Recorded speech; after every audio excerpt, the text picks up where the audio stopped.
खुशियों के एम्बेसडर, खुशियों के एम्बेसडर। गांव वाले बच्चों पे ज़्यादा मेहनत करो, they are deprived of facilities. अमीरों को तो कोई भी पढ़ाता है, गरीबों को कौन पढ़ाएगा। एक शैली खायो शैली वाजे समाचा विद्यालय घमागा गणपती बुक्की आईना केली आरती बाबा ना केली शबात। हम हर दिन हर पल खुश रहते हैं। The ACER 2023 Beyond Basics survey indicates that nearly 25% of rural youth in the age group of 14 to 18 cannot read a standard 2-level text fluently, even if it is in their native language. सही प्राथमिक शिक्षा उपलब्ध कराना किसी भी मानव को समझदार बनाने के लिए अनिवार्य है। बचपन की सीख ही आजीवन याद रहती है, इसलिए प्राथमिक शिक्षा ही समझदार समाज के निर्माण की आधारशिला है। ज्यादातर ग्रामीण भारत में यही आधार सबसे कमजोर नजर आता है, जिसका परिणाम आज हम सब देख ही रहे हैं। लेकिन समस्या है तो समाधान है ही।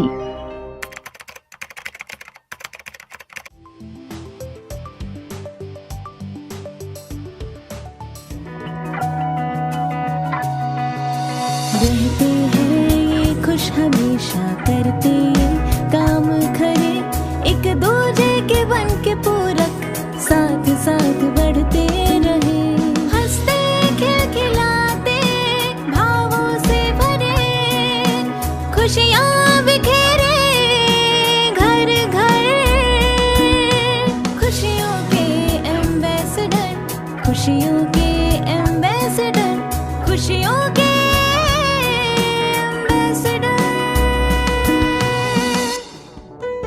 आज हम आपको लिए चल रहे हैं एक ऐसे ग्रामीण स्कूल में जहां ग्रामीण भारत की नींव को मजबूत करने का काम पूरी समझदारी, ईमानदारी और जिम्मेदारी के साथ किया जा रहा है।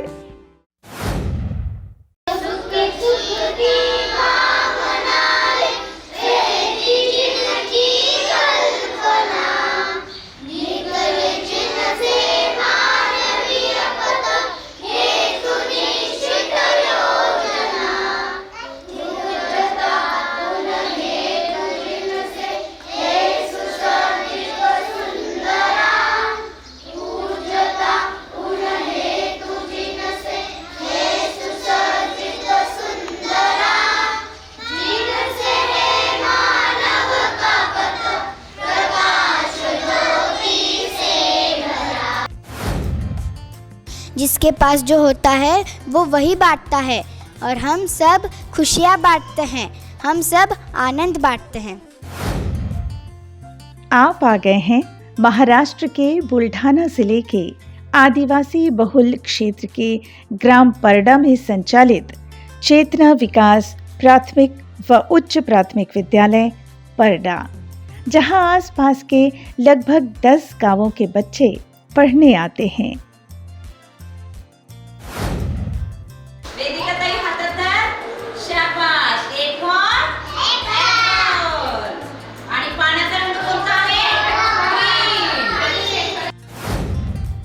ये बच्चे रोज सुबह अपने गांव से विद्यालय की बस में बैठकर आते हैं प्राथमिक विद्यालय में, और विद्यालय की शुरुआत होती है पूर्वजों की वंदना और प्रार्थना से।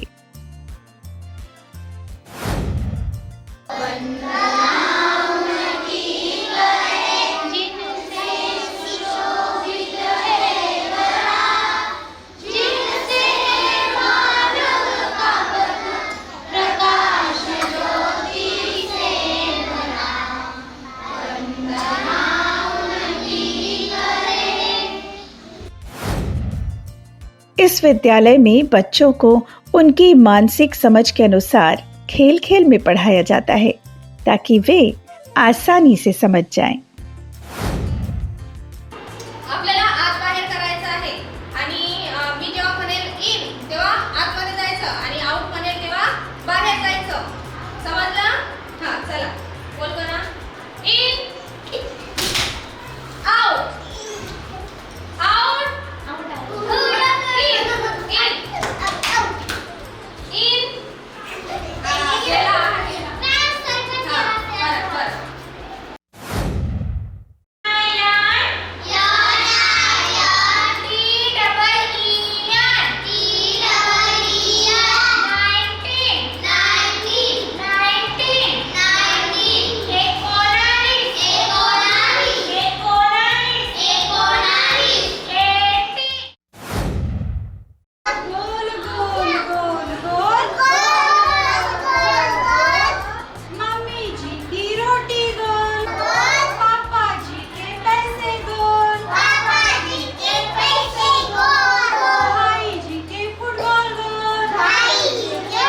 विद्यालय में पठन होता है मराठी भाषा में, लेकिन इस भाषा में पढ़ना पढ़ाना आसान नहीं है इन बच्चों को, क्योंकि ये वो बच्चे हैं जो अपनी मातृभाषा वरड़ी और लमानी में ही बात करते रहे हैं।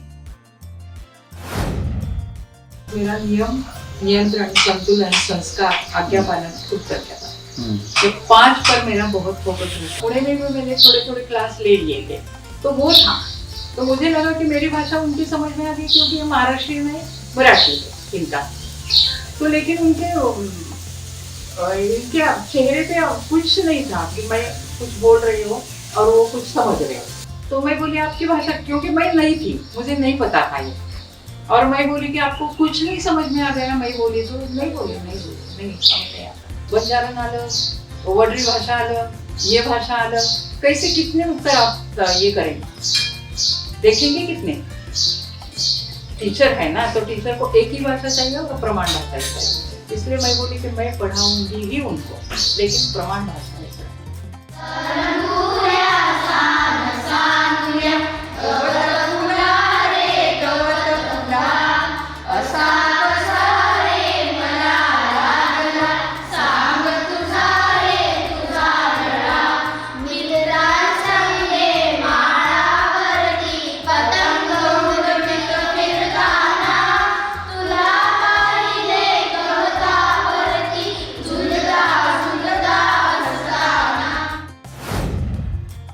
बच्चों में सही समझ विकसित करने के लिए नाटक यानी ड्रामा का भी सहारा लिया जाता है, जिसके द्वारा उन्हें शिक्षा की वस्तु आसानी से याद रह जाती है। मेरा नाम स्वीकृति है। हमें स्वर और व्यंजन ये पढ़ाई में था, इसलिए हमने इस पे ये छोटी सी नाटिका बनाई है। आम्ही स्वर, आम्ही कंठातून निघणारी अक्षरे आहोत, आम्ही मूळ अक्षरे आहोत। आम्हाला पूर्ण होण्यासाठी कोणाचीही गरज लागत नाही। आम्ही स्वतंत्र आहोत, आम्ही स्वतंत्र आहोत, आम्ही स्वतंत्र आहोत, आम्ही स्वतंत्र आहोत। आम्ही व्यंजना, आम्हाला पूर्ण होण्यासाठी स्वरांची मदत लागते। आम्ही का मदत करू? हो, आम्ही का मदत करू? असं म्हणू नका। आमची मदत करा। आम्ही का करू? आणि व्यंजनांनी त्यांची भाषा तयार करून सांगायची। सुरू करूयात। स्वर,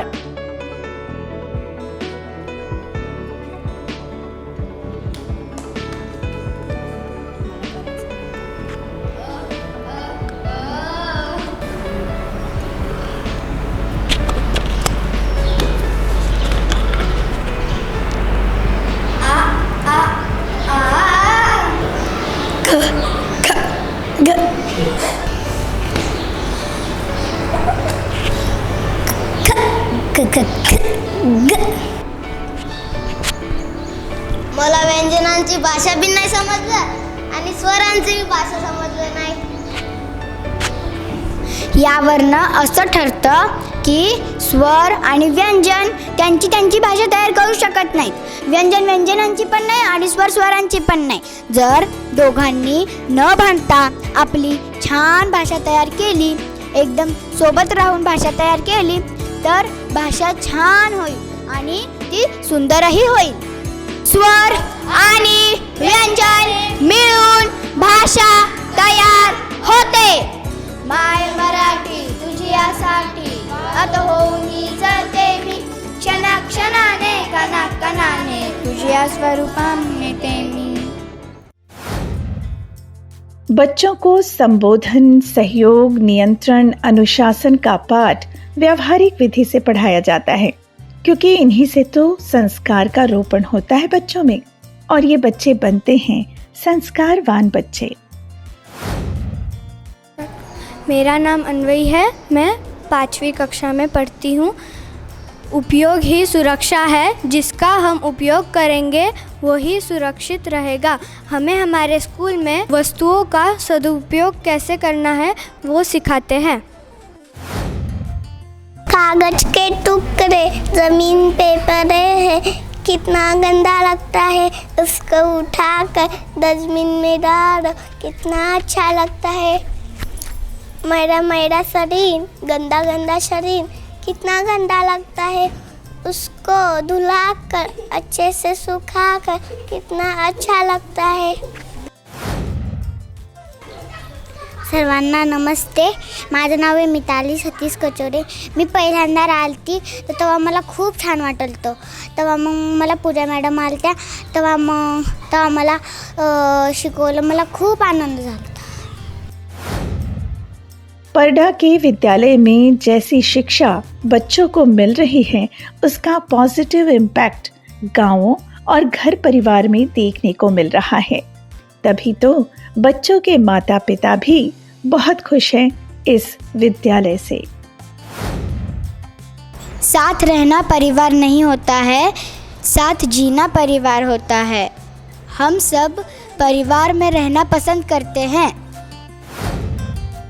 ये तो बचपन से है कि ये बहुत ज़्यादा समझदार दिखती है मुझे. है ही वैसे कुछ उसके एज के हिसाब से ज़्यादा समझदार है. और दूसरा ये है कि ये इन बच्चों में ऐसा ये नहीं है. जो स्कूल के अभी बच्चे है ना, तो पूरा ये स्कूल के बच्चे और बाकी के स्कूल के बच्चे इनमें स्पर्धा ये वाला भाव नहीं है कि मैं आगे जाऊंगा, ये करूंगा, वो करूंगा. तो ये एक नहीं है. सहयोग करते हैं एक दूसरे के साथ अच्छे से. और वो सहयोग का जो उदाहरण है वो मेरी बेटी है. मतलब मैं सबको बताती हूँ कि ये बच्चों की दूसरी माँ है, क्योंकि जो मैं करती हूँ वो सब कुछ इसने किया है. वो उनको नहलाती है, उनको कपड़े पहनाती है, उनको पॉटी के लिए, सू के लिए लेके जाती है, उनको सुलाती है, उनको दूध पिलाती है. जैसे अभी बॉटल भर के लाई और पिलाया, फिर उनको खाना भी खिलाती है. और वो दिन भर उनको संभाल सकती है अच्छे से. ये तो रहे परडा विद्यालय के बच्चे, लेकिन आप जरूर जानना चाहेंगे ना कि ग्रामीण क्षेत्र में बच्चों के लिए इतनी अच्छी शिक्षा की व्यवस्था कैसे हुई और इन बच्चों को पढ़ाने वाले शिक्षक आखिर कौन हैं और कैसे हैं. तो अगली बार हम आपको मिलवाएंगे परडा विद्यालय को संचालित करने वाले शिक्षकों से. तो बने रहिए हमारे साथ और हमारे चैनल को सब्सक्राइब कर लीजिए. और हाँ, बेल आइकॉन प्रेस करना ना भूलिएगा. तो फिर मिलते हैं अगले सप्ताह इसी दिन इसी समय. तब तक के लिए नमस्कार.